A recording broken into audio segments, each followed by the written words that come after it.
Good morning to all, and thank you so much for this seminar and this invitation. And I'm really glad and truly honored to be part of this international virtual conference on articulations of fringe elements and marginality in literature and culture.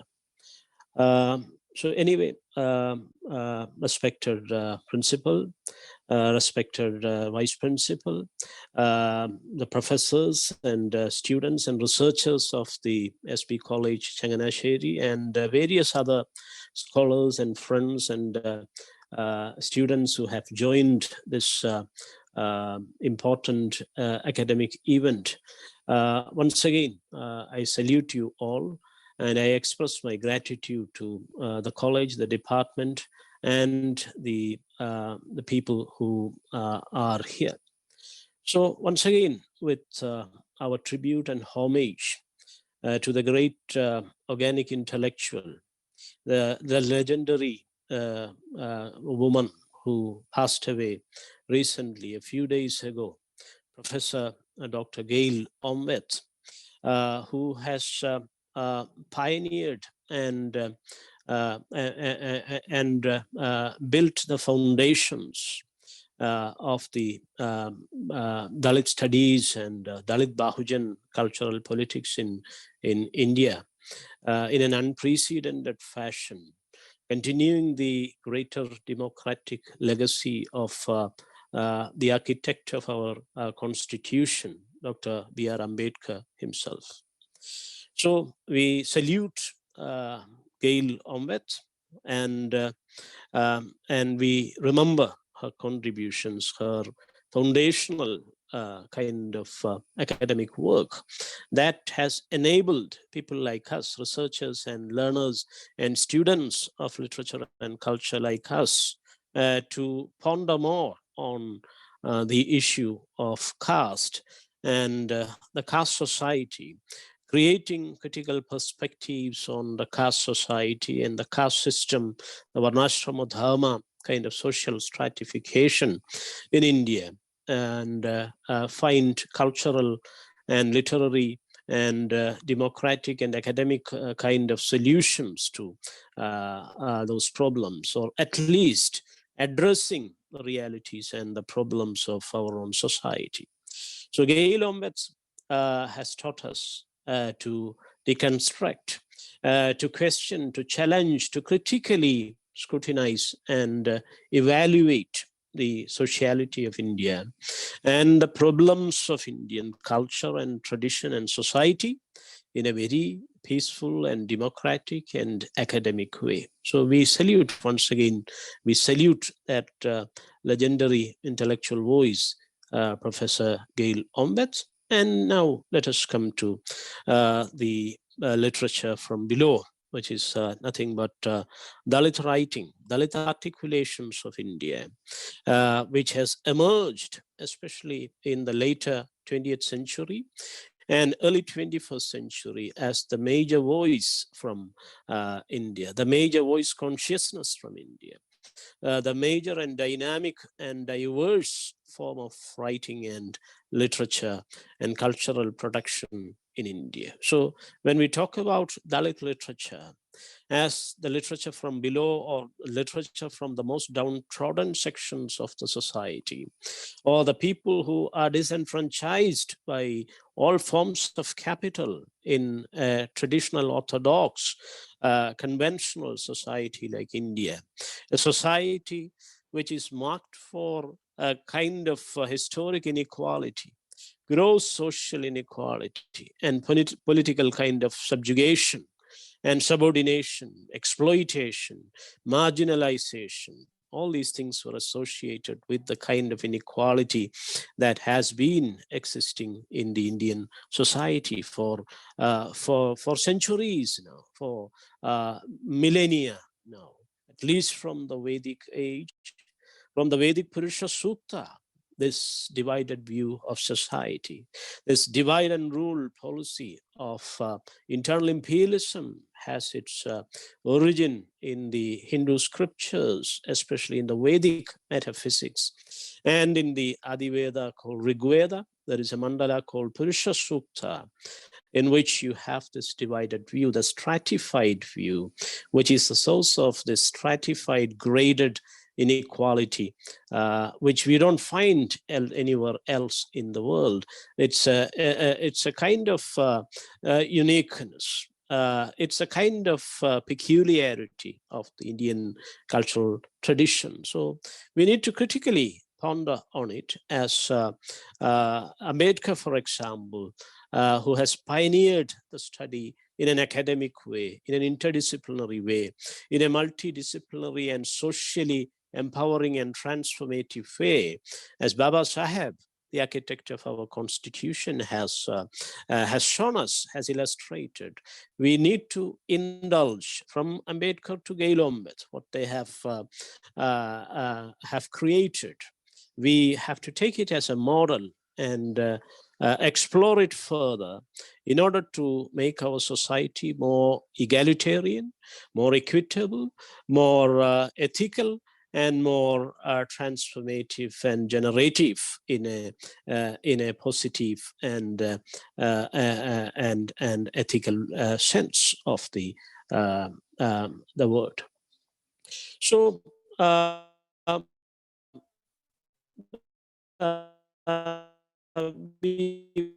when we talk about Dalit literature, we have to take it in plural of Dalit writing. Or there are several sites and locations of cultures within Dalit articulation. In modern Dalit writing is a legacy of Ambedkarism. Ambedkarism is nothing but the ideology, the emancipatory ideology, the democratic ideology that was founded in India, that was unprecedentedly, that was instituted in India by B.R. Ambedkar himself. So it's nothing but ideologically, it is the literature of democracy. It is the literature more specifically of Ambedkarism. Ambedkar, for example, he has elaborated on the values of democracy in India. As a liberal scholar who was educated mostly in the West, especially at Columbia and in London and in various other, he had many degrees from various other universities in Europe and America. So as a Western educated, English educated person who is a beneficiary of the Enlightenment tradition of the West, Europe in particular, Ambedkar was able to identify the problems of India as, for example, Gailombet, once again, she reinvented when she visited India as a Fulbright scholar and a researcher. While she was studying critically about India, about the non-Brahman movement in India, her studies were on, initial studies were on Jyotiba Phule, or Mahatma Phule, as he is respectfully called by the people.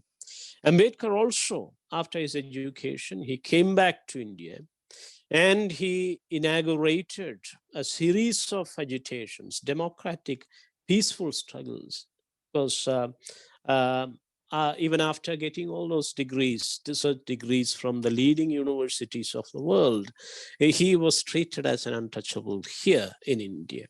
He was the military secretary of certain princely states in India, in Baroda and Kolhapur and all. But unfortunately, he was kicked away from all the doors. He was not allowed a room to sleep in his own homeland. So that's why later in a conversation with Gandhiji, Mahatma Gandhi, Ambedkar made it clear that Gandhiji, I don't have a homeland. I don't boast about a homeland. I cannot even think of a homeland. I am homeless. in my own land, in my own country. So this is a very pertinent issue even today, when people are denied their rightful shares in power, in representation, in democratic bodies of representation, when people are denied their very human rights and very civil rights and citizenship, when the citizenship itself is denied to the people, especially the minorities of this country, these words are the words of Ambedkar. It rings gold. It resonates. Gandhiji, I don't have a homeland. What kind of homeland are you talking about? What kind of Swaraj are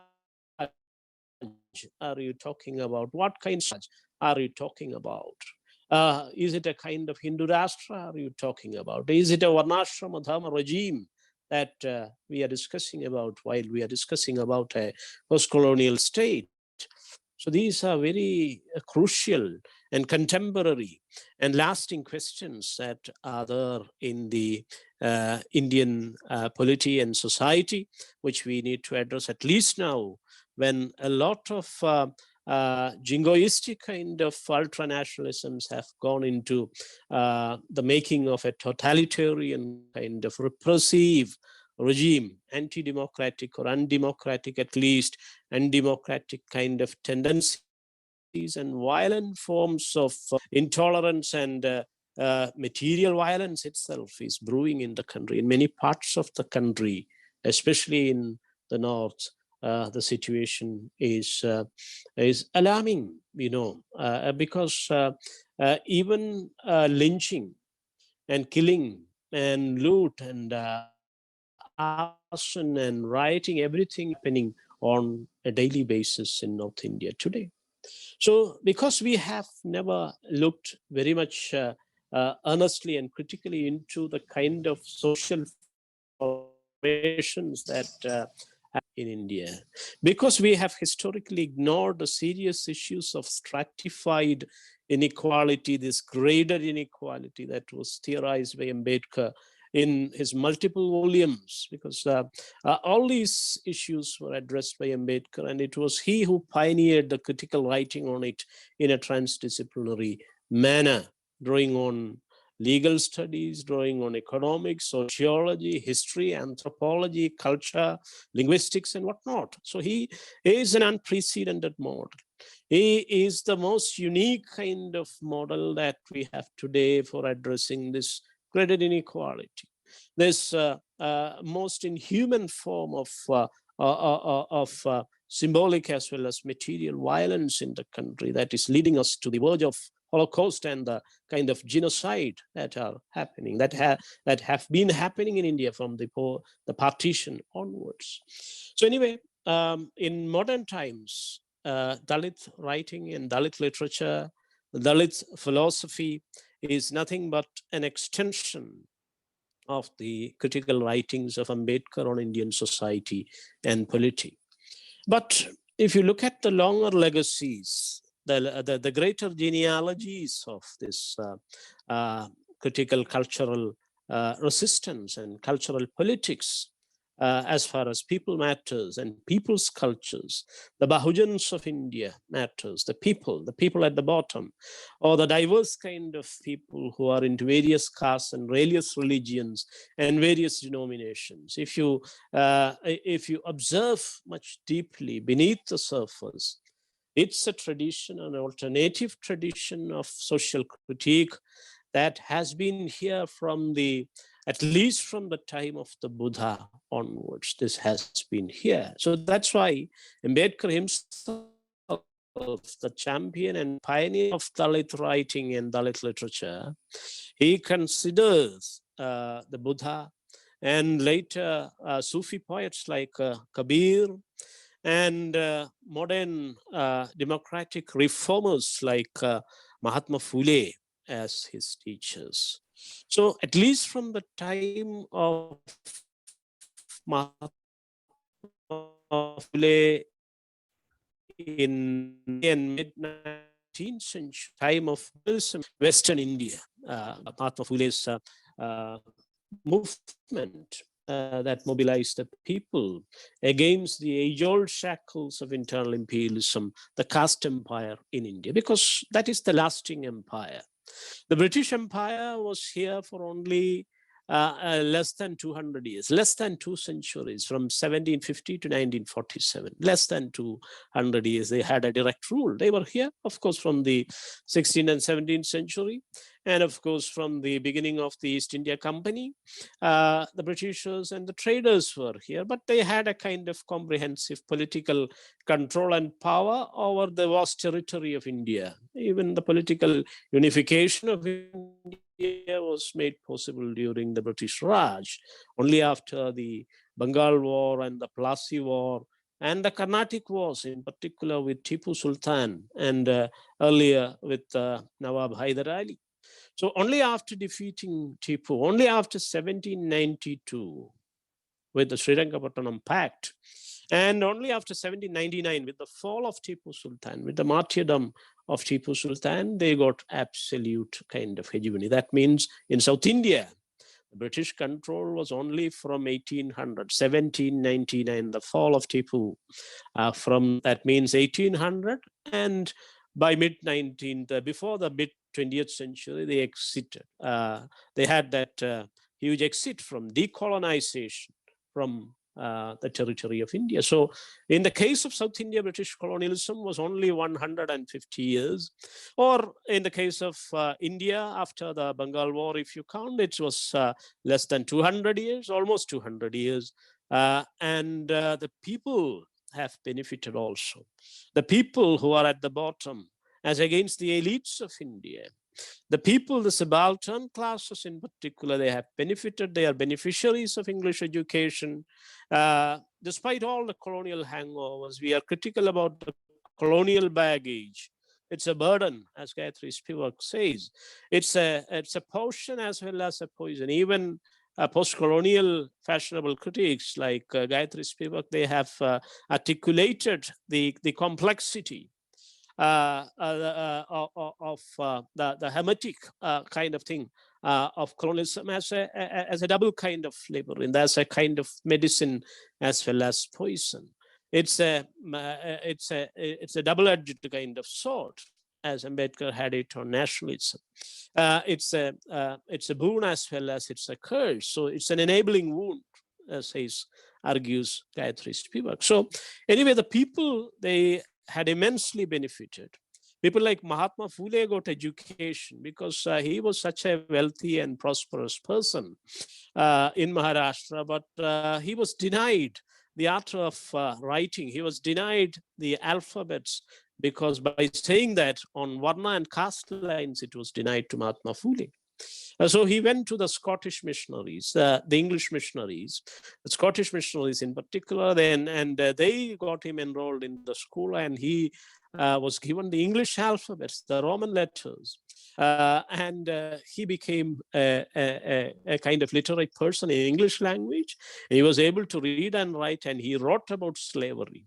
In 1870s itself, he published that book, Slavery, on the caste slavery of India, on the Swarnashrama Dharma, by accusing that he is a so-called Shudra. He was denied education in the Gurukula, so-called sanctified, sacred Gurukula system of education in the Brahmanical school. He was even humiliated at weddings and in public gatherings and feasting and all. He was not given an equal opportunity.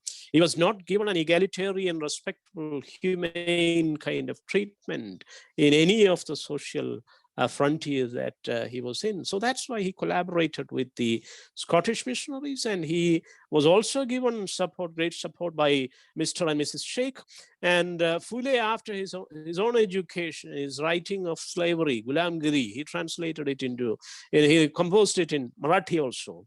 And he educated his own wife, Savitri Bai. She was also an illiterate woman.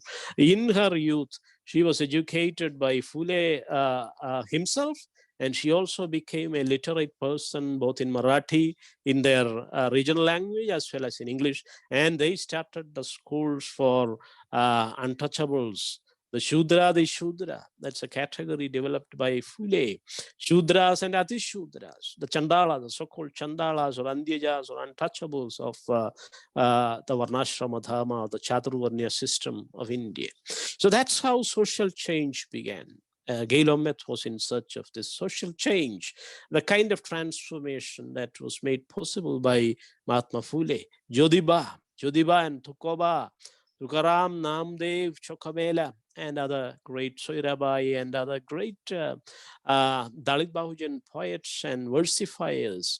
Gailomet herself has, she has translated from many of these medieval saint poets who are actually untouchable, who are mostly outcasts and untouchables. So that legacy, it goes well beyond Mahatma Phule, into the Bhakti school, into the Sufi school of Kabir, and well back into the Buddhist days when Buddha preached about that gospel of democracy. It is nothing but the welfare of the people that I am concerned about, the well-being and the good, the greater common good and the welfare of the people. That's my core philosophy, articulate. I am not concerned about the God and the gods or demons or the demigods and multiple gods and gods and goddesses and all. I'm concerned with the people, with the human beings in particular, and their problems and their miseries and their suffering, the cost of their suffering, their misery, their hardship in this world, here and now. That's my concern. I'm not into the transcendental or the mystical or the Vedantic and obscurantist kind of metaphysics. I'm into the philosophy of the human, into this world, how the human is related to the other components in this world and this cosmos. That's my concern. The Bahujan Hitaya and Bahujan Sukhaya, the greater common good and the welfare of the people. That's my philosophy preached the Buddha. So it reaches up to the Buddha and even beyond the Buddha, because that he was only a teacher, an enlightened teacher. He was a human being. He had a human birth and human death, and he lived as a human being, as a beggar. He was a beggar of the people. He used to go with his begging bowl, which we had from Pattanam, the begging bowl, the Indian black and red ware, the Pattanam ware, the terracotta ware, which is abandoned in Pattanam, which was part of Muziris now. So that kind of a begging bowl he used to carry, and he used to beg for food. And he would eat whatever leftover that is given by the people, their surplus he would eat for a single meal during the day. And then he would deliver all these preachings and sermons. So that's how the Buddha lived. He had a very human kind of life, and he died as a human being. So he was only a teacher in the great ethical pedagogic practice of India, which is called the wandering monks tradition, the tradition of the wandering monks, the tradition of the Shramana as against Brahmanism. Professor Kancha Elia Shepherd, who has written about the untouchable shepherd boy coming to the university. So he has enlightened us about all. His PhD itself, Gailomet, who worked on Mahatma Phule, Kanchaya Elia Shepherd, he worked on Buddha himself for his doctoral degree. He viewed him as a political philosopher, an expert in political science, the God as a political philosopher. That's the work on the Buddha, the political preaching of the Buddha, which is very much social and political rather than the so-called stereotyped reductionist spiritual or metaphysical or mystical. He was a clear-cut man. He was a complete rationalist. That's what Sahodaran also imbibed. That's what the Guru imbibed in Kerala. And later Sahodaran also followed that. He was the rationalist of rationalists.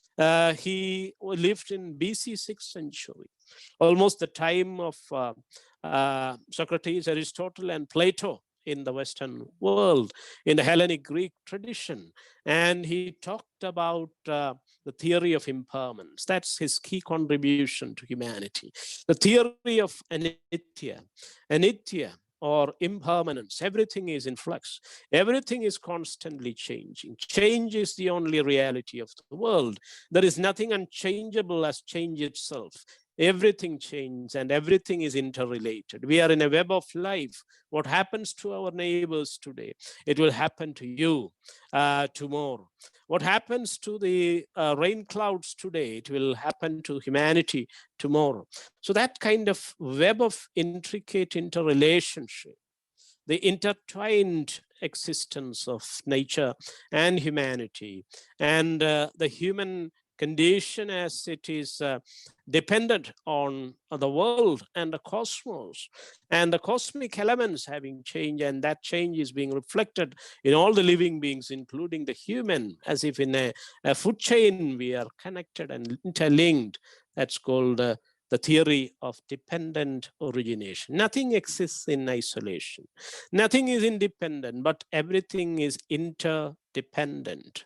That's the theory called interdependence or dependent origination. Everything originates through intertwined existence or interdependence. That's called praditya samutpada. So anitya and anath. So if everything is in flux, if nothing is permanent, there is no lasting soul and there is no lasting spirit. So it is anath also. Anityavada is also called anatmavada. And it's also extended to the theory of interdependence, which is based on universal love for compassion, which is called Maitri. In Western terms, if you use the vocabulary from the enlightened Europe, from the French Revolution, it's called fraternity. What is this fraternity? We are all fraternal.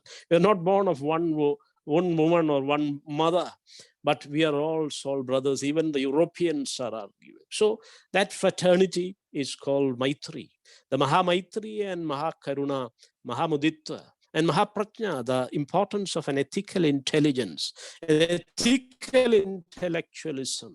That's what the Prajna is all about. All these things are reinterpreted into English language by Ambedkar himself in and through his speeches and writing.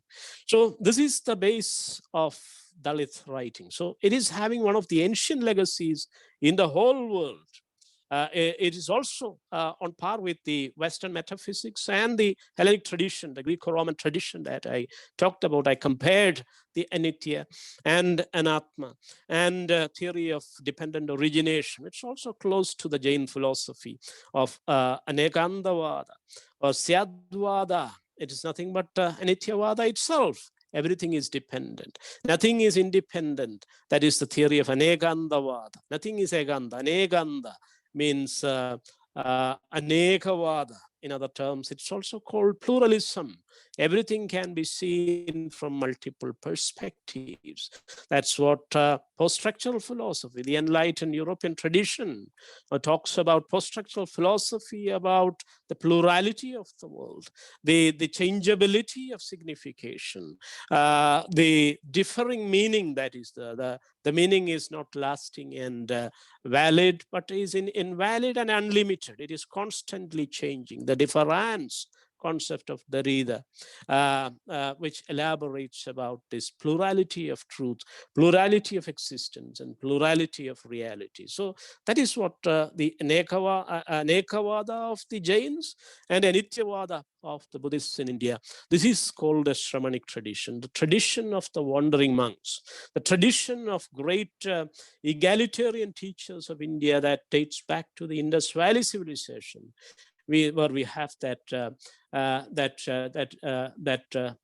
figure, the human figure, the unmoved human figure who is meditating amidst the wilderness of the jungle or the wilderness of the wild animals, the crocodile or the buffalo, the tiger and the lion and the elephant, everything is there.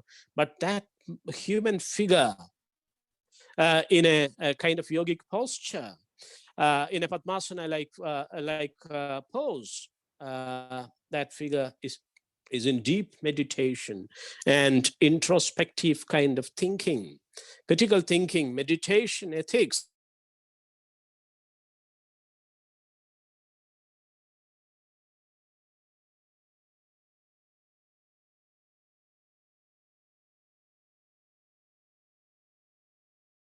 of Narayana Guru, who also declared in Sri Lanka in 1916 when he visited that. My opinion, my religion is also that of akin to that of the Buddha, because he is the real Advayavadi.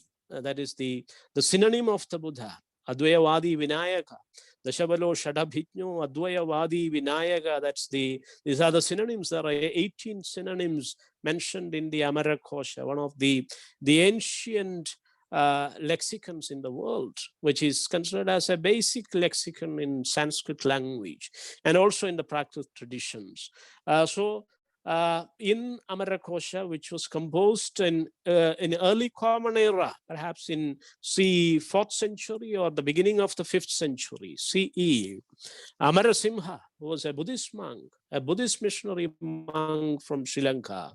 He has provided these synonyms of the Buddha in that c. 4th century work, where you have Advayavadi as the foremost what you call synonym of the Buddha. So Narayana Guru in 1916, when he visited Sri Lanka, he visited it twice. Like Ambedkar also visited Sri Lanka twice to understand and study about the Theravada Buddhism that was there. He visited Burma also. So while the Guru visited it in 1916, he had made this historic statement: my religion, my opinion is also that of the Buddha, and he invoked Amarasimha, Amarakosha for that. So this is the philosophy, the ethical philosophy of truth and compassion, of justice, of social justice, of emancipatory fraternity with all the beings, the Maitri and Karuna and Samatha. That is the greatest virtue that Ambedkar himself, he enshrines into our constitution: Samatha, Maitri, and Karuna. So these are the elements of democracy in India. It's not just from the Western model or from the French Revolution that I'm taking it. He made it clear in the BBC talks that it's from the Karuna and Samatha and Maitri of the Buddha and his Sanghas, the Sangha Niyamas, or the Sangha laws, which is enshrined in the Tipitaka of Buddhism. In the first Pitaka itself, Pitaka means basket, the 3 baskets or casements, because they used to carry it in those manuscripts, the palm leaf manuscripts and the terracotta tablets and all in the Pitakas, in the greater basket. So these are called the Tipitaka in Pali, Tripitaka in Sanskrit. Pali was the language that was used by the enlightened one to preach for his gospel, because it was the common language of the people, women and common people, the working people, the working classes, the people at the bottom of the society, the fringe elements. They were using the Prakrit varieties. Pali was the Magadhi Prakrit, or Artha Magadhi it is called. It was nothing but Magadhi Prakrit, the Prakrit of Magadha region in North India, northeastern India. The language of South India is Tamil or Damila, which is nothing but the Prakrit of the South, argues even Ambedkar in the introduction to Who Are the Untouchables. He argues, he makes this linguistic point. Damila or Tamil is nothing but the Prakrit of the South. So there were plenty of Prakrit varieties existing in India. It's related to Pashtun and Aramaic and various West Asian languages also. So that's why we even find some epigraphical kind of similarities in the script that was most prominent during the days of Ashoka, soon after the Buddha. The Buddha lived in the BC 6th century. Ashoka came some 200 years after the Buddha in BC 3rd century. It was Ashoka who patronized Buddhism because he was a Mauryan emperor, the grandchild of Chandragupta Maurya himself. Chandragupta was a great Jain. He converted to Jainism and he came to South India, to Shramanabelgola in Karnataka, to live his life. During his last days, he was in South India. Ashoka also came to Kanaganahalli in some place called Sanati in Karnataka, to South India, to breathe his last. His declared tomb is in South India. So they all came to South India. So there was a phenomenal kind of proliferation of letters and ethics among the people, the common people, because the Vedic system was denying education. and letters to the common people, especially those varnas, the last varna called the Shudra. They denied it, and also to women of all varna, they were considered equal to the Shudra. So they were also denied letters, women of all varnas and castes, and Shudras in particular. The Avarnas, or the people outside the Varna system, they were not even considered as humans. So they were completely denied any forms of capital and any forms of education, any forms of culture. Even they couldn't, even in early 20th century, they couldn't even cover the breast. They required a long, almost a century long struggles by Nadar women and other Avarna women, Aatuvazha Velayathu Panikar, and all for getting the privilege of covering their breasts, Avarna women's breasts in public. That is called the Nadar revolts of Kerala. So this kind of cultural legacies, almost all of them are not taught in our schools and colleges. That's the problem. That's why people are falling to a forgetfulness, and a kind of collective amnesia is on us. And when we are into amnesia, fascism is on our doorstep. That's what is happening here. In 2017, from the NCERT and CBSE text, the history of this Nadar women's struggle, the breast cloth struggles, that history was deleted. And now the 1921 Mapla revolt, that the Malabar rebellion, Mapla revolt is a colonial term, British term, but Malabar rebellion, which was actually plenty of scholars have worked on, Professor K.M. Panikar to M.T. Ansari, they have worked on it. Many new works are there on that work, but it's a clear, what you call and recent episode, only 100 years old. Now it's the centenary, and that's being deleted from the ICHR greater books and dictionaries. So this is the kind of amnesia, a kind of sanctioned ignorance that we are into, and also deliberate kind of pro-fascist kind of deletions and doctoring. It's happening in India today. So we have nothing else to fall back. We have only history. We have only reality to fall back. So in that sense, Dalit literature is a literature that deals with Indian cultural history and heritage, and it dates back to the Buddha, and even before him to the pre-Buddhas, to the Shramanic tradition of Jains and Buddhists that dates back to the Indus Valley. That Dravidian civilization is the cradle of all the so-called Indianness. The very word India, it comes from the Indus River. It's nothing but it is nothing Vedic or Vedantic or Brahmanical or Upanishadic. India is the river. India is a river valley civilization. India is from Indus Valley. We are Indus people, that's why we are Indians. The Hindu is nothing, there is nothing like Hindu religion. Once the Guru remarked in Kerala, there is nothing like the Hindu. There is no religion called the Hindu. We have only Vaishnava religion, Shaivite religion, Shakteya religion, Vedanta, and so on and so forth. But there is nothing called Hindu. Hindu is a Persian and Arabic word. It means Hindu or the Sindhu river. They couldn't pronounce it, or they pronounced in their phonological system. They pronounce Sindhu as Hindu, the Persians and the Arabs who were enjoying trade cultural relations with India. Even before the Prophet, they were here. And during the time of the Prophet itself, during CE 7th century, Islam reached here. Soon after Christ, it reached Kerala. The apostle and many followers of Christ Jesus, they reached here in Kerala during early Common Era. It's also, many scholars even argue that when the Tirukkural was in composition, when the great Tiruvalluvar was often invoked and translated by Narayana Guru himself in Kerala, the Kural, many Kural verses, the condensed crystallized poetry of ancient Tamil, it was translated by the Guru. Even today we have some Kurals, they are available in Guru's translation.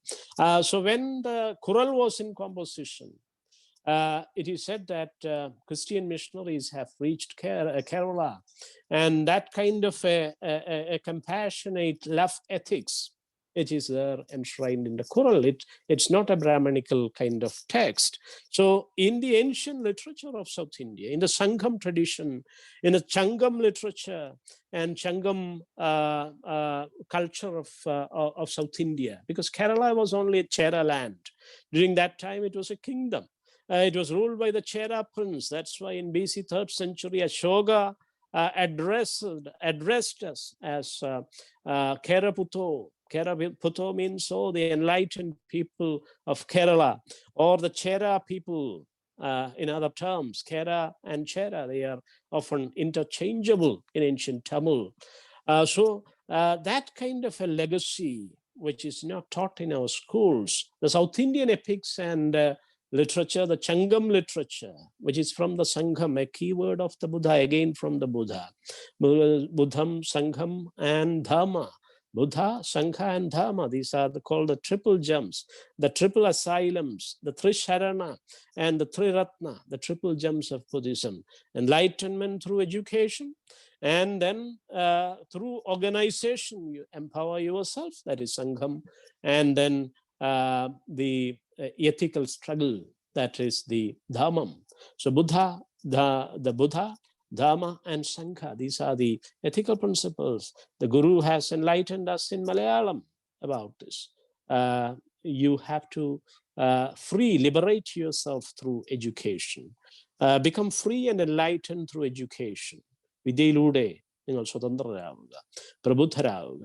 And then emancipate yourself, empower yourself through organization, സംഘടനയിലൂടെ ശക്തരാകുക. This is the same message of the Buddha, which draws back the triple gem and asylums of the Buddha. Ambedkar has also enlightened us. Educate, agitate, and organize. Educate, agitate, and organize. Organization, Sangham. Educate, that is enlightenment. Education, Buddham. And ethical struggle, that is agitation. So anyway, these are the key foundations, the key values and ideas on which this literature of the people is based. So it is nothing but the people's literature. It is nothing but the most enlightened legacy of writing and reading tradition. Because when the elite Varnashrama Dharma was denying education and letters to the people, no, not a letter is seen. Our own Poigai Lapachan has written about that. Not an alphabet is seen. No, not a letter is seen on my people. So many histories I ponder, I see so many histories are being written. Hagiographies are there, but nothing is written about the excluded, the ancient First Nations of Kerala and South India, argued Poigai Lapachan. So that kind of an erasure was here. This was addressed by the Buddhists and Jains in India, later by the Christians and the Muslims in India, the Sikhs in India, the other minority religions, the alternative religious paradigms. They have addressed this issue, and they have tried to educate the people. That legacy, in modern times, it's the legacy of the Christian missionary intervention.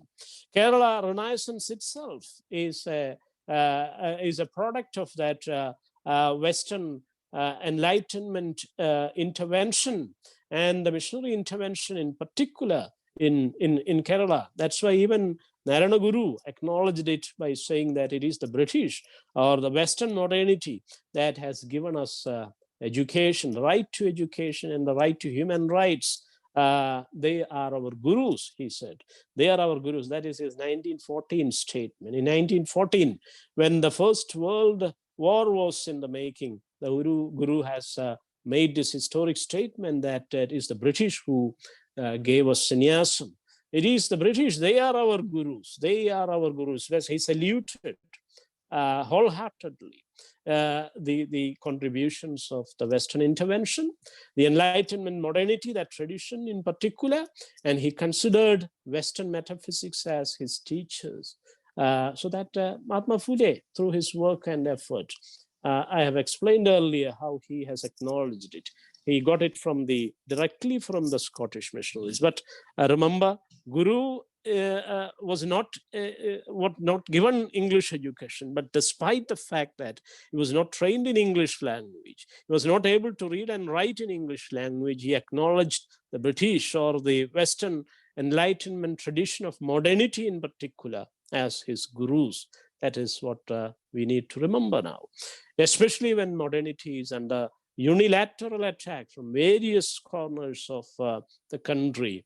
And the state itself, through the new education policy in particular, the state itself is trying for a centralized, repressive, and what you call divisive communal kind of a formation in the national educational policy. 2016 draft and 2018 amended, and 2020 they have made it a law, and now it is in practice. And as a part of the NEP, various democratic elements, various renewed, refashioned pedagogical aspects are now being deleted.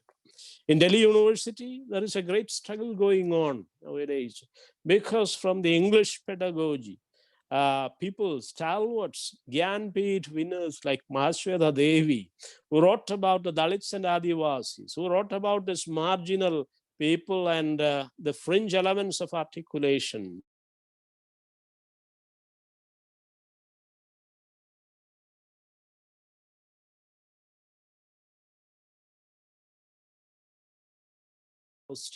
Who is a great voice from Tamil Nadu.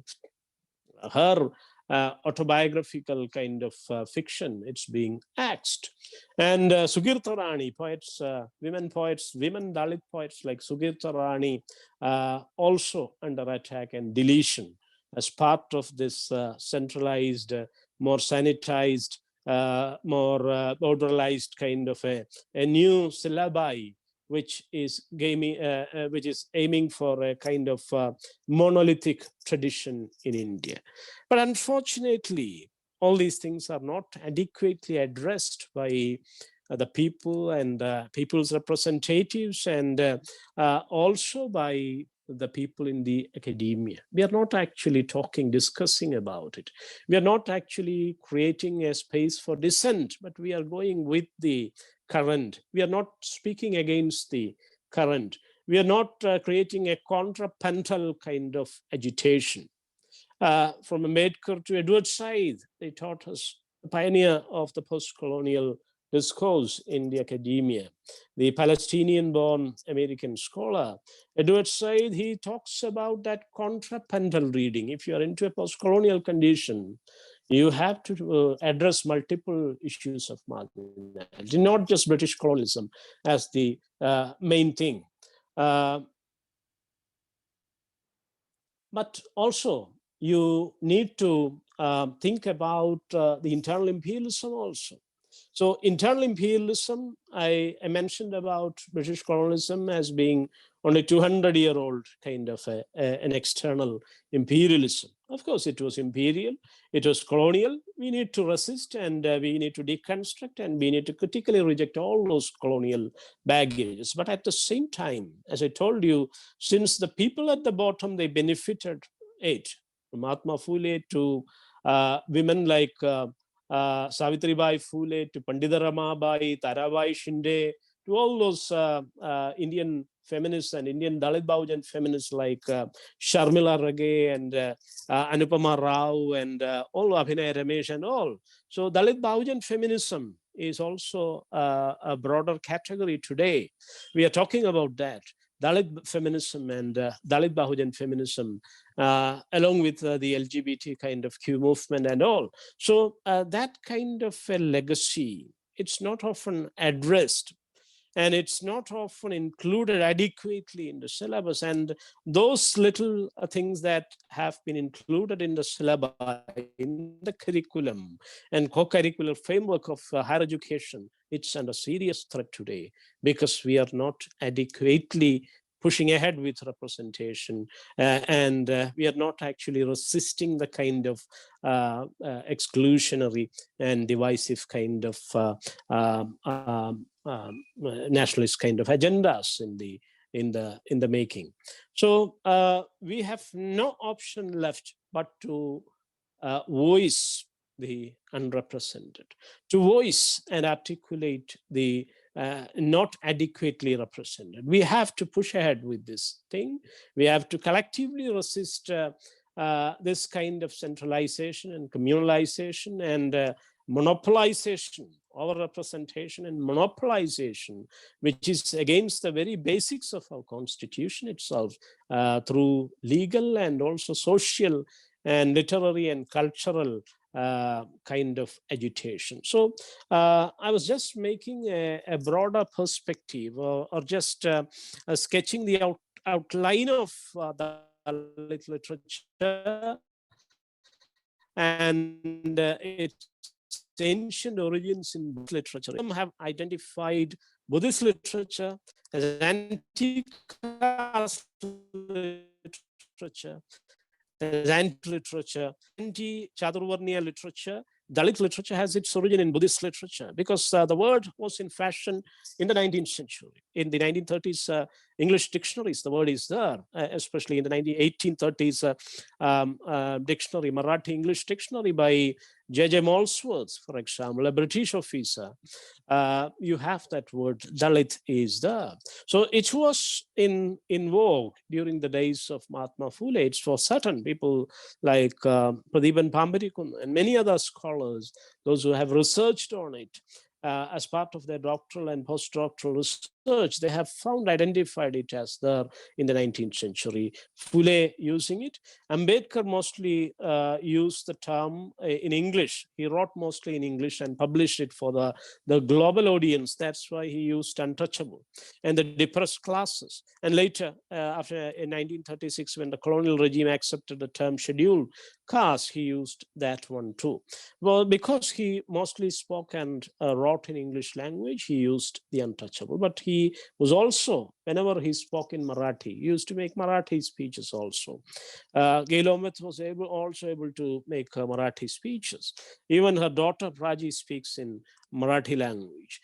So when Ambedkar used to address the people in Marathi, he had that history of going to the Red Street of Mumbai, to Kamatipura. He went to Ambedkar himself. He went to Kamatipura and addressed the Dalit sex workers, Dalit women there, Dalit Bahujan and minority Muslim women who are there in Kamatipura, and he addressed them and he conscientized them about the ethical consequences of our work.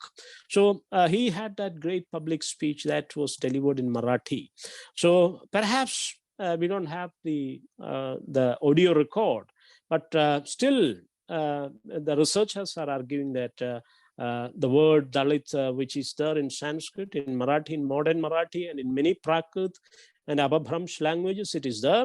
And the roots are there in Prakrit also. Many contemporary researchers, they have argued that it's there in the Tipitaka itself. The root forms of the Dalita is there in the Tipitaka itself, especially in the Chula Vagga of the Tipitaka. The word is used to refer to the victims of the Chaturvarnya, the Varnashrama Dharma project of Vedic obscurantism.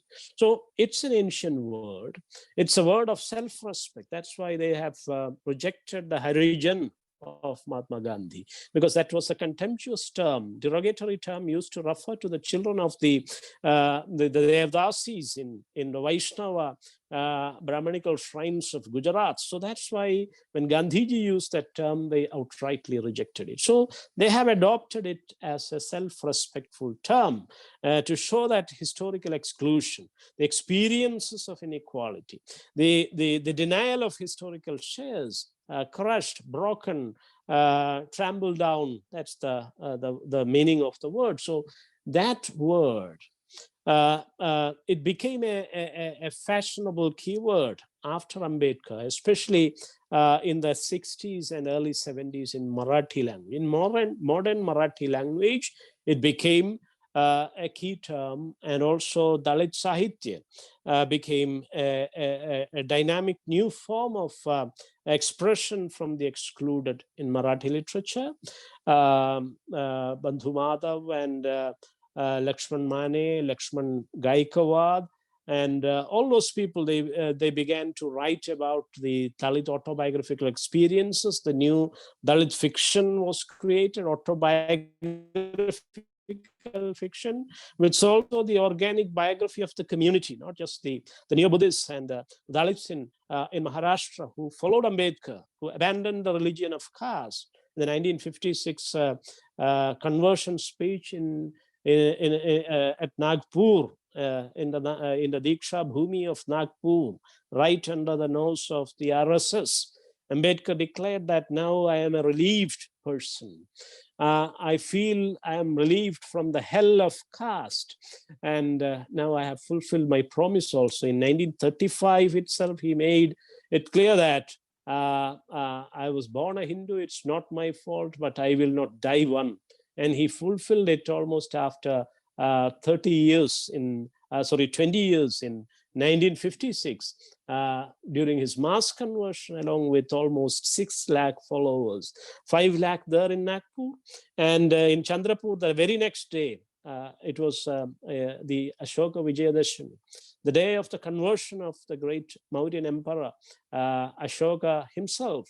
Ashoka converted to Buddhism after the tragic realizations of that bloody war called the Kalinga War, the war that he fought for his eventual and final victory. After that, he has never touched the sword. He abandoned his weapon at the feet of the monks and nuns, and he became a beggar of the Buddha.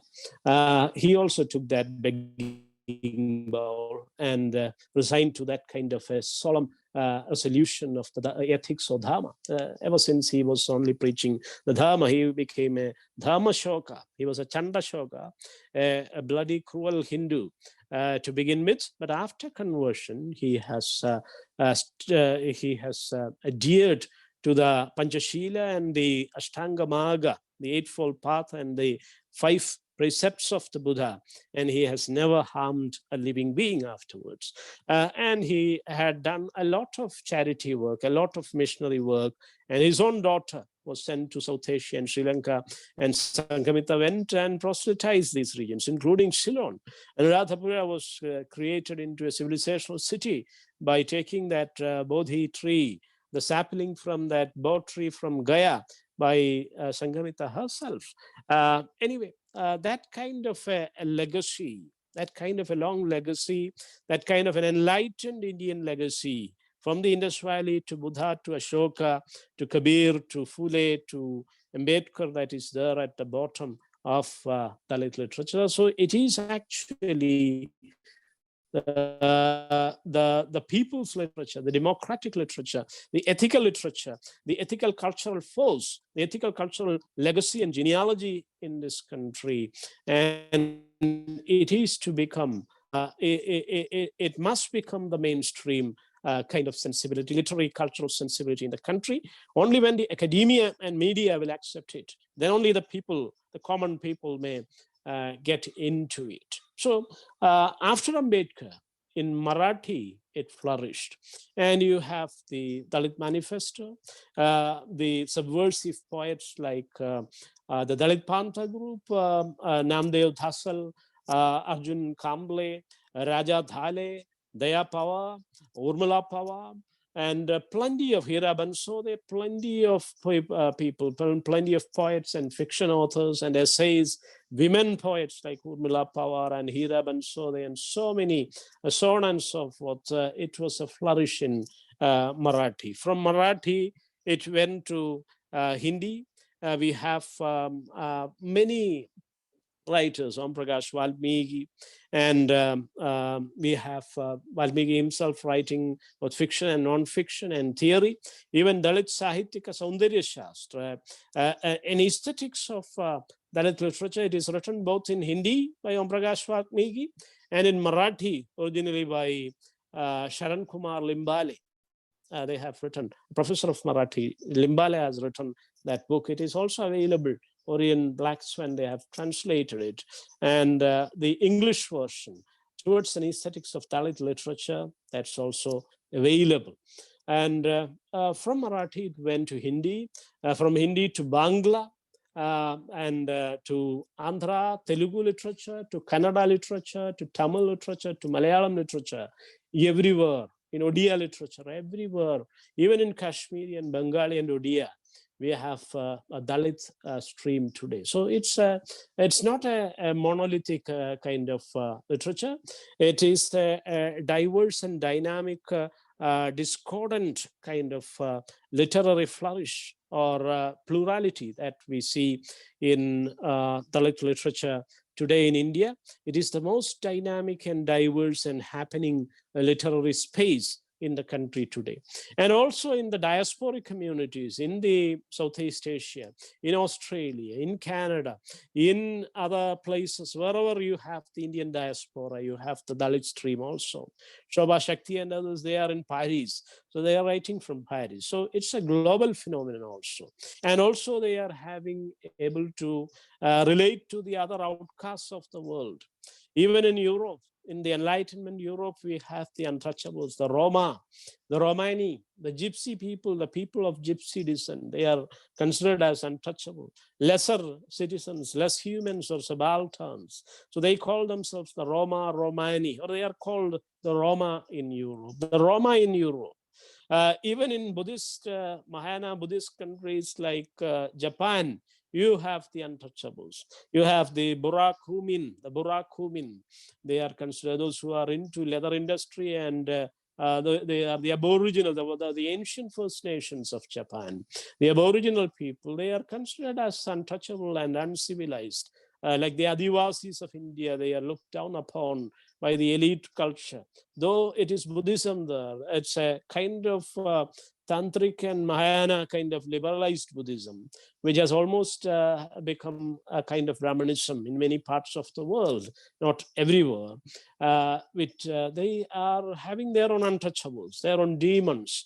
And the Burakumin, they are the demons of Japan. They are the untouchables. They are not mixed up with. Social relations are not desirable there, even in Japan, a Buddhist, predominantly Buddhist country.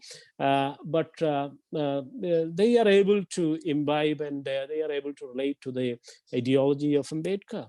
And new kind of Buddhism, the modern Buddhism that was reinterpreted by Ambedkar, which is called the Navayana of Ambedkar. The modern Buddhism is actually providing a kind of cultural solace and consolation to the untouchables, whether it is the Roma or the Burakumin of Japan, the outcasts of the world. They are able to come together in the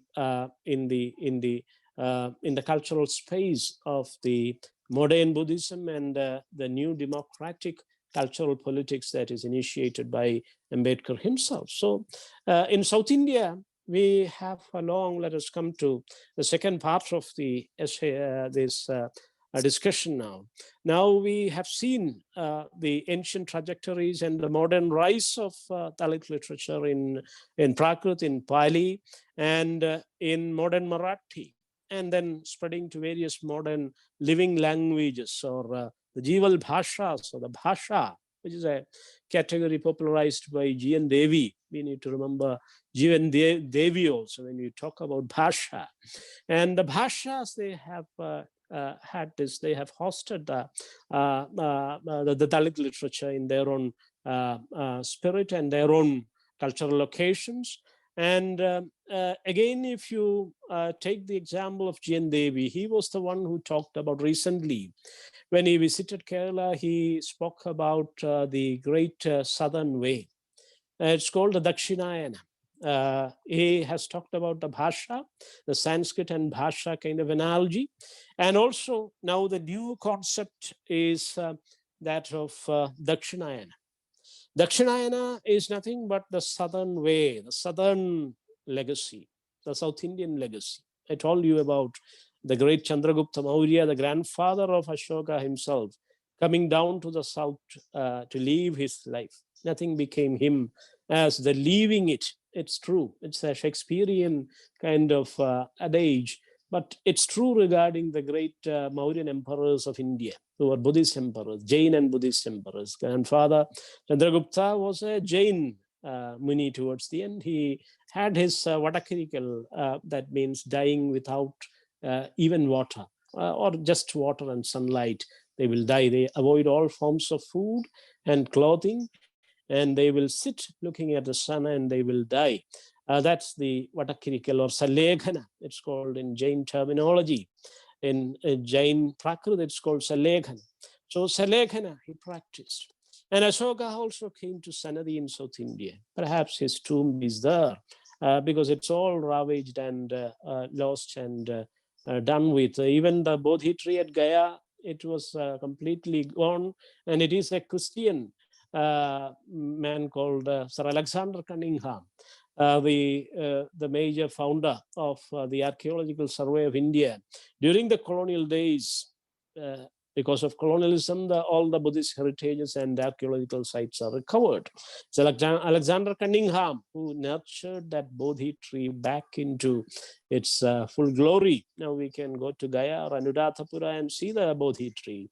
The Bodhi tree was nurtured back by giving milk and honey to it, by milking it with milk and honey. Sir Alexander Cunningham, the British Christian man, he brought it back into its past glory. And many of the stupas of Ashoka and many Ashokan pillars, it was recovered by Alexander Cunningham, Thomas Prinsep, and many other British officers in Indian service. So anyway, this kind of a long legacy is there from the north to the south.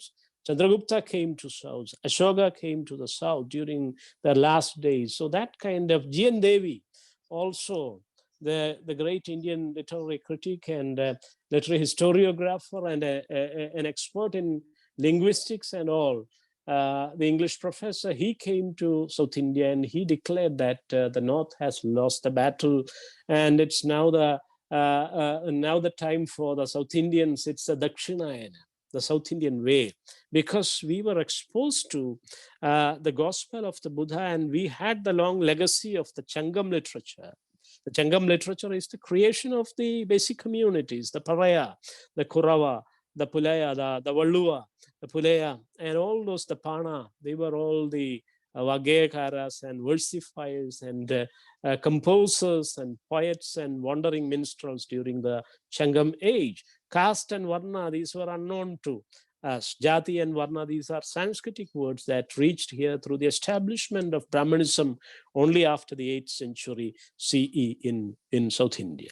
Till the 8th century CE, the South Indian kings, the Chera, Chola, Pandya, Movendas, they were assisting the ideology of Varnashrama Dharma, but unfortunately we also lost the battle through the facades of Vaishnavism, through the cheat of the Vamana, the trampling down of Mahabali into the Asura or demonized king, because he was a Buddhist emperor, an ethical and egalitarian ruler.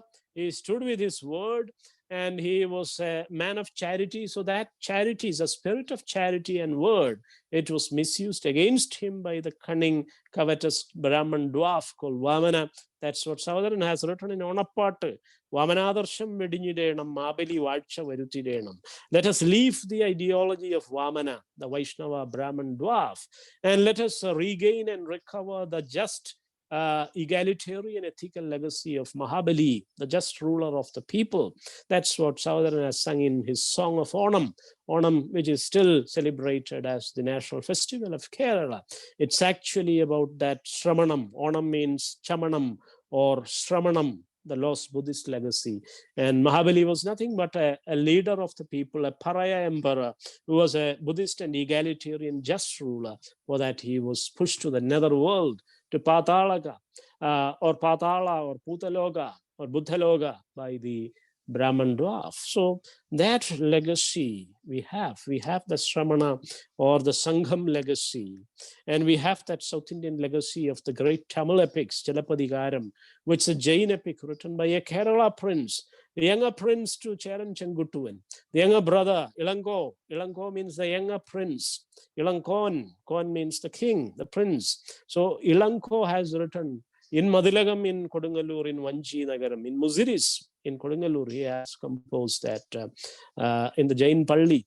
In the Jain Basadi or Jain Vihara, Jain Palli, he composed that Chilapadikaram, the story of the anklet. Lakshmi Holmstrom has translated, retold it in a simple way to modern readers. Manimekhalai Chatanar, his contemporary Chatanar, he wrote the sequel to it, the story of Kannagi and then Madhavi and Manimekhalai, the daughter. Madhavi's daughter, Manimekhalai, Kovalan and Madhavi's daughter, Manimekhalai, they are educating themselves in the Vanchi University in Vanchi in Kodungalur. They're traveling between Vanchi and Kanchi and Pumbuhar, the whole of South India. And Manimekhalai even going to crossing the ocean and going to South Asia as a preacher, missionary, becoming a great missionary leader like Sanghamita, the daughter of Ashoka, herself, and preaching to the whole world. So that kind of a story you have in Manimekhalai, which is a greater Buddhist epic of the whole world, which is written in ancient Tamil, perhaps in the early Common Era. We don't know exact kind of periodization, because most of them, only these two are available in complete form. The other three belonging to the fivefold greater epics, the Pancha Mahakavya, Aim Perungappiyam, Anje Perumkappiyam, Aim Perunkappiyam, like the Aim Thinai Vazhakkam, the eco-cultural aesthetics of the ancient Tamil literature, Changam literature. You have the Aim Perunkappiyam, or the fivefold greater epics, Silappadigaram, Manimekhalai, Kundalakesi, Valayapatti, Jivaka Chindamani. The last three are completely lost in the Brahmanical conquest, like the greater legacy of Buddhism and Jainism in South India. We also lost it. Even the memories are completely erased. But we have it in the popular Hinduism, or in the Bhakti school, or in the medieval occult traditions, and in many legacies of Christian and Muslim articulations in South India. We have the ancient legacy of the Sramana tradition, as in the Pali words of Pali or Cheri, or in the place names and toponymy of South India, we have it. And in many practices of Islam and Christianity, the ethical legacies, especially the healthcare legacy and the educational legacy of the modern Christian missionaries and the Islamic missionaries from Malik Dinar and others, you have that educational zeal, the zealous missionary work that is there in the other alternative traditions in South India. So we had this legacy in South India. And though the Dravidian movement under Periyar, it has slightly subdued the Dalit, the specific Dalit articulation, because it was a middle caste kind of Dravidian movement that became prominent in Tamil Nadu. But even before Periyar, in the origin of the Dravidian ideology, you will find the Dalit articulation. That's now being rehabilitated. Gail Omvath herself has written about it, about the Tamil Renaissance, about the Dravidian origin of the Dravidian movement in Pandit Ayodhi Tasa, V. Gita, G. Aloysius, and then Gail Omvath, they have written about Pandit Ayodhi Tasa's Neo-Buddhist movement, which was also promoted by Colonel Olcott and Reverend John Ratnam, and Anagariga Dharmapala, from a Buddhist missionary from Sri Lanka. So how they have helped Pandit Ayodhi Thasa to initiate the Dravida Pandi and the Tamilan and Indira Desa Saritram and all the alternative utopian imagination. It's there, like the Maveli Nadu of Sahodara Ayyappan, like the Baliraj and Kusturaj of Mahatma Phule, like the Prem Raj and Amara Pura of Kabir, like the Amara of Payela Pachan, like the planned city, the planned building of Payela Pachan. You have the alternative imagination of the Indira Desa Saritram. Indira Desam is South India. South India as the land of Indira as the Buddha. Indira as one who has conquered the Indriyas, the sensations, the sensual limitations of the body. He is called Indira, not the Indra of the Vedic religion. But Indira here is the winner, the vanquisher, the vanquisher of all sensual kind of sensations, that is the Buddha himself or the Tirthankara himself. So that legacy from the Tirukkural to the Indira Desa Saritram, we have it in Greater Tamil. The great Tamil epics, they are all Jain and Buddhist and even Christian ideology is there in the composition of the Tirukkural, argues many scholars. A new interdisciplinary transformative studies, explorations, academic explorations are required to adequately textualize and historicize and substantiate these arguments. So it is now happening in Tamil Nadu. But Dalit feminism has emerged as a greater force in Tamil Nadu. You have Bama Faustina writing about the Paraya Dalit legacy, the Paraya community. Her works, like the Marathi Dalit writers, she has also written about herself and her family and the neighborhood, but it has become greater legacies and greater biographies of the community, the Dalit community. You have Sugirta Rani writing about it in very what you call vibrant kind of poetic words. You have people like Sivkami, IAS officer, a woman IAS officer. She has written novels in Tamil as well as in English. She translated or recreated her own novels into The Grip of Change and all.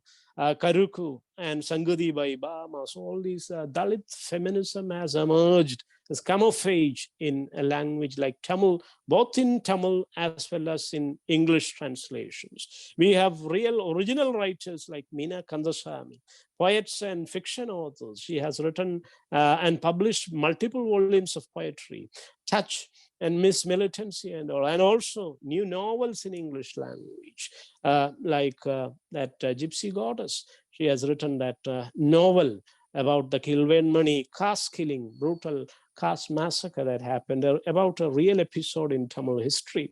Now we have Dalit film in Paranjit and Mari Selvaraj and all. We are all watching those new films. And we have Dalit cinema actually emerging from the Marathi kind of thing in a global and international audience. In Cannes, that Chaitanya Tamhane, he won through Court and all, which is a very sensitive and brilliant critique of the Indian judiciary in contemporary times through the court.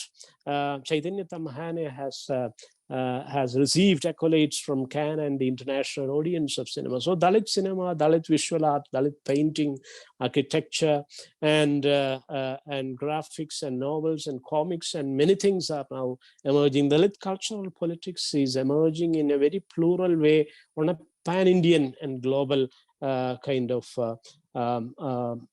perspectives in a very subversive way, in a whole radical manner from various locations. And in Kerala, let us come to Kerala also. We were heir to the larger legacy of Tamilagam. We were part of the ancient Tamil country. We were the Chera land. As I mentioned, Ashoka addresses us as Keraputo, the enlightened people of Kerala, or the Chera people. He addresses us. And we were open to that kind of global influences because we were having these greater ports like Musirisa, which is the greater port, and the little port was Kochi, and plenty of other global linkages and connections were there. So we were open to influence. That's why Christianity reached us. That's why Western modernity reached us. That's why Islam reached us. That's why even the Jews were here. Even today we have the Juda Palli, the Jewish synagogues in Matancheri or Paravur and Chandamangalam and Mala and many parts of Kerala. We have the medieval Juda Pallis or synagogues even today standing in the ancient Kerala style, in the Gajottama Buddhist architectural style. These Juda Pallis are here. So we were open to the world. And because of this cosmopolitan culture, we were able to resist, at least after the intervention of Europe in 19th century. After the Christian missionary intervention in particular, the Nadar women, they had that revolt for covering their breasts, and it continued almost a century. Early 1810s, when Colonel Munro became the resident and Diwan of Travancore and Cochin. From his actually reformist kind of administrative kind of reforms, initiated, he abandoned many brutal tax, including the head tax and the poll tax and the breast tax and many things. He forced the regent Maharanis, the queens of Travancore, to withdraw many inhuman taxes. And he pioneered English education. He was the one who promoted it. From that days onwards, the Nadar people, they have revolted against it. And Ayya Vaikuntha, he emerged from that conflictuous hybrid context of modernity. And he talked about unity of all untouchables. And he inaugurated his Samatva Samaj in 1836 in Nanjinar. Even before Mahatma Phule, Satyashodhak Samaj, it was Phule who advised us not to participate in the greater nationalist movement, because it's a nationalist, Brahmanical nationalism that is being emerging. So he advised his followers not to cooperate with it. And he directly, he argued and negotiated it with the British colonial regime. And he was also writing, as I told you, in English language. So in Ayya Vaikuntha, in Taikadaya, you have the Chitta tradition. The Chitta tradition, which is the root of the Dalit literature in the medieval tradition.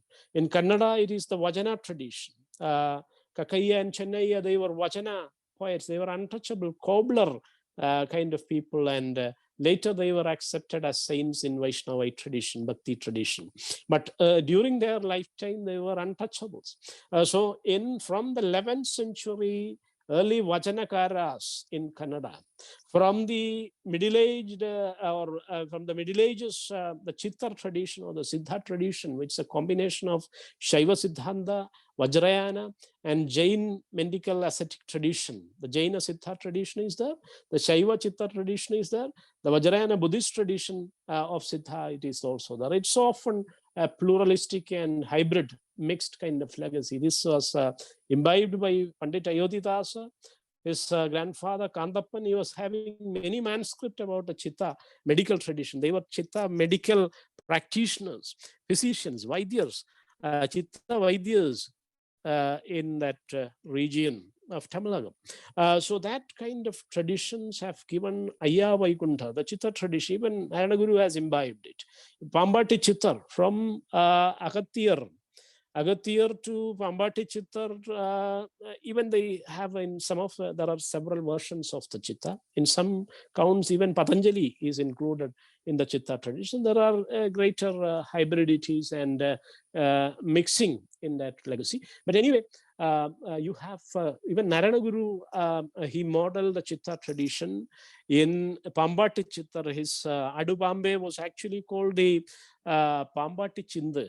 Pambati Chindu written in the manner of the Pambati Chittar in the Chittar tradition, but later, unfortunately, it was Sanskritized and linked to the yoga by some of the elite interpreters, like it was called the Kundalini part. It was actually Pambati Chindu in Karuva Krishnashan's notebook, which is the fundamental reference of the works of Guru, which is Pambati Chindu, but later in some of the elite interpretations, it became Kundalini part.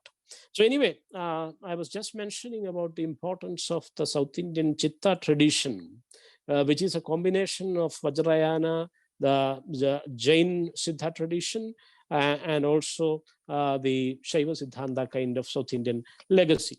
So anyway, this kind of a legacy was adopted by, it influenced all these revolutionaries of Kerala Renaissance, from Ayya Vaikuntha to Taikadayava, and to Chattambi Swamigal, to Naranaguru. They were all influenced by it. And they have imbibed that legacy. And in modern times, you have Poigai Lapachan as a greater voice of Dalit articulation in Kerala during the modern times, who actually who revived the politics of memory and music among the most downtrodden people of Kerala. And Apachan articulated the Dalit cause in an unprecedented fashion, and he led towards the creation of an organization in the form of PRDS. In 1910, in Changanasheri, in that British colonial court, he declared that my organization is Pratyaksha Raksha Devasam. Sabha. He was with the missionaries. In his beginning, he was a preacher. He was called Yohanan the preacher. But finding the casteist ideology creeping even into Christianity, he abandoned all those Christian. He worked with the Verbada Sabha, the Brethren Mission, the Marthoma Church, and many other churches and congregations. But he abandoned them all and instituted and founded his own organization for the what you call the independent kind of emancipation of the downtrodden people of Kerala. So in Poigailapachan, in early 20th century, you have the unprecedented, even before Ambedkar and the Marathi kind of renaissance, you have the legacy in Poigailapachan. In Chodi Chatan, the Adi Pulaya Kavi of Kochi, you have that articulation in early 20th century. He was a contemporary of Sahodaran and others. And works on Chodi Chatan are yet to be done. Works on more works on Poigil Apachan or Poigil Yohanan or Sri Kumara Gurudevan, as he is respectfully called by the followers of PRDs. They are in the making. It is to be done. And you also have the long legacy from the Bhakti tradition or from the popular tradition. You have earliest voices. In Kerala, you have the Bhakti, which was Vaishnavite and Brahmanical. You have Charucheri and Pundanam and Irthachan and all. It's all Vaishnavite Brahmanical thing. But at the same time, you find alternative voices. It was Mulur who talked about those voices. The legacy from Tiruvalluvar is traced something like Pandatta Pakkanarod Ariga, who learned from the old Pakkanar, says Mulur, another poet disciple of Narayana Guru, an elder poet to Sahodaran who translated the Dharmapada of the Buddha directly from Pali into modern Malayalam. Mulur done it in 1925. Even today, that poetic translation is surviving and it is available. So Mulur was the one who originally talked about Pakkanar, the legendary Paraya poet of the Middle Ages, who was perhaps a contemporary. We don't know exactly. Nothing is exactly written about it. Further studies are required. Perhaps he lived during the 15th and 16th century. He was perhaps a contemporary of Irthachan himself. So it was Mulur who revived the memory. And in two poems, at least, Sahodaran pays homage to the Pakkanar, the legendary Pakkanar, who wrote the 900 songs, or Tolairam Pattugal. The 900 songs are completely lost, and only a few lines are surviving. And Sahodaran assumes that these are the Maveli Pattu is basically a few alterations or fragments from the 16th century song by Pakkanar, Tolairam Pattugal, Maveli Naduvanidum Kalam, Manusharelarum Onnuvole. When Mahabali was ruling, Mahabali, the myth is there, but the Baliraj and Kusturaja Phule, it's built on that. So when Mahabali was ruling, Mahabali, the Buddhist Paraya Emperor, was ruling, everybody was equal. There was no divisions, no Chaturvarnya, no caste division among the people. That was the perhaps it is from Pakkanar. Anyway, Sahodaran pays homage to that poet without naming him. Mulur has named him, learned from the Pakkanar and Parayanar and Pulenar, he says. He sings in most of his poems. And he also frequently referred back to Tiruvalluvar as the foundation of the South Indian legacy. So in Sahodaran also you have the homage to Pakkanar. So from Pakkanar to Chodichatan to Poigailapachan, we have those voices. And in modern times, in contemporary times, it's of course an extension of Ambedkarism. Sahodaran was the first to introduce Ambedkar in his Jati Bharatam. He wrote about Ambedkar as a Sharana mantra of Buddhism. It's a chanting, a Sharana chanting, a chanting of asylum and retreat of Buddhism. Ambedkar, those four-lettered name, that those four letters would be remembered by future India as a Sharana mantra of Buddhism. He wrote it in Jati Bharatam. Caste India is the poet, is the poem. So after that, you have very brilliant writers in the 60s, especially organizers and community workers like Kallara Sukumaran, Paul Chirakarod, T.K.C. Vadudala in fiction, in short fiction in particular. And Paul Chirakarod himself, he has written novels like Puletara and all. And D. Rajan, who has written novels. You have the short fiction of C. Ayyappan in the 1980s and 1990s. You have the flourishing of the short fictional imagination, the life struggles of the Dalit people, and the psychological other worlds of the trauma of being excluded in a caste society, the evil underbelly of the caste society. It is all depicted in a very, very shocking and an enlightening way, brilliantly by the short fiction of C. Ayyappan. You have Madness, you have the spectral speech, and plenty of his. B.C. Harris and others, they have translated it into English language. We also need to remember Harris, who he also wanted to make some short films and films on it, but unfortunately he couldn't do it on C. Ayyappan. Anyway, let us hope that new kind of works on C. Ayyappan would be there. And C. Ayyappan actually revolutionized the Malayalam short story itself through his Dalit imagination and recovering the lost memories and the community history and the alternative struggles against the caste system by the Dalits in the common living habitations of Kerala. And also he illuminated the split psyche of the caste society in a startling way. So in C. Ayyappan, you have the short fiction. In T.K.C. Vadudala, you have the social realism, because he was an early generation writer. In C. Ayyappan, you have the fragmented, split, schismic, and the psychedelic and the what you call schizophrenic kind of imagination, and the postmodern fragmented narrative emerging in C. Ayyappan in the 1980s and 1990s, towards the end of the 20th century. So we have even tribal writers. That's another peculiarity of Kerala. We have great tribal writers like Narayan, who are into short fiction and fiction. He has written 5-6 novels, published 5 or 6 novels. Kochereti being the most important one, the most renowned one, which is also translated into English language. Narayan, as a great tribal writer, he has enlightened the Keralites and also now the world through his narratives on the tribal communities in Kerala. We have also tribal women, not just Dalit women speaking. Dalit women poets are there in Kerala. You have Vijila, Dhanya MD, and Mudeepa, and Maradhavani, and plenty of women Dalit poets are there in Kerala.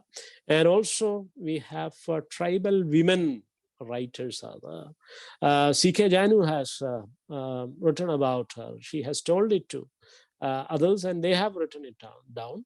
So anyway, she knows how to read and write, and she speaks also. So her mother forest is a very important articulation of the self by a tribal woman activist in Kerala. And we have life narratives by My Life by Pokudan, ecological activist, environmental champion, and also the champion of the Dalit people from Malabar. Pokudan has written about it. Plenty of them. Even Chitralekha's narratives are now emerging. So plenty of new writings, new Dalit writings, tribal writings, Adivasi writing, Adivasi Dalit women writing, Dalit women poets are emerging. In Kerala, we have other very recognized poets like S. Joseph and M.R. Renukumar. We have from Kallara Sukumaran onwards, you have that poetic tradition. He himself wrote about the experience of the Dalits, Olivile Ormagal, and all those. He wrote poetry also, not just critical and political prose, but he wrote poetry also. K.K.S. Das is there, K.K. Govindan is there, Kallara Shashi, G. Shashi Madhuravelil, Sunny Kavikat, and Sunny M. Kavikad, the other champion of prose and oratory. We have Dalit historians emerging. Social history of Kerala was rewritten by K.K. Kochi recently.